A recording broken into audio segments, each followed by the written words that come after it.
questions. My name is Lorna Hollinger and I'd like to welcome you to our class today. As many of you know, we have experience and expertise in the direct selling party planner type market, and these training videos have primarily been developed for that market. They've come about as a request from many of the training groups that we deliver live training sessions to and workshops to, have asked us could we package it up to for them to be able to share it a little bit wider than just the people who attend training, to give other people that opportunity to grow, to develop, to learn, to be able to grow their own business by growing their own selves and growing their own level of skills. So I hope you enjoy today's class. We're going to be touching on a few different little topics today. One of the primary things I notice when I go in to deliver the live training at training sessions is it's not hard to spot in that room who is in business and who is not in business. It is not hard to spot the successful consultants versus the consultants that really are just treading water, not taking their business anywhere. Whether for whatever reason, it really isn't that hard to notice these people. And let me tell you why. People who are in business are switched on when their business is open. They're heading to that consultant's or to the hostess's door. They're on, they're in business. When they go to training, they are also on, they are also in business. You can tell by the way they're choosing to dress. You can tell by the way they're choosing to present themselves.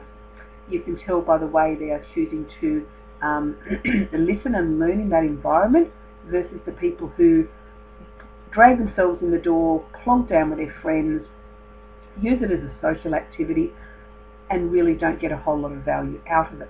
It's not really hard to see the difference in business, and when I ask people, it's not very often that I'm wrong to pick who's in business and who isn't. Leads me to the next part of our little class, which is modelling successful people.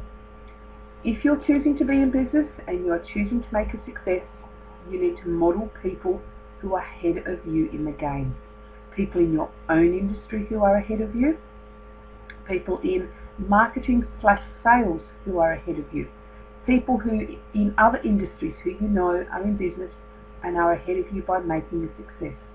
You want to be looking at their body language, you want to be looking at how they carry themselves, how they deliver themselves, that sense of confidence and certainty that they have.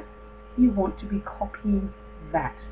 They will have copied it from somewhere, it got developed from somewhere, because people aren't born with those sets of skills. And anyone else can learn, you can learn too. So when you head into your training room, look around the room at who is ahead of you in the game and who looks ahead of you in the game.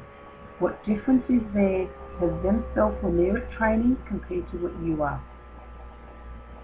Something to take on board. When we talk about modelling success, we're not talking about copying somebody completely and trying to be something you are not.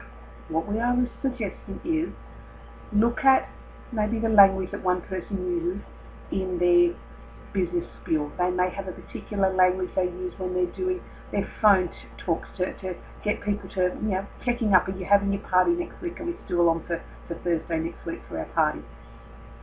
You want to be copying how these people do it.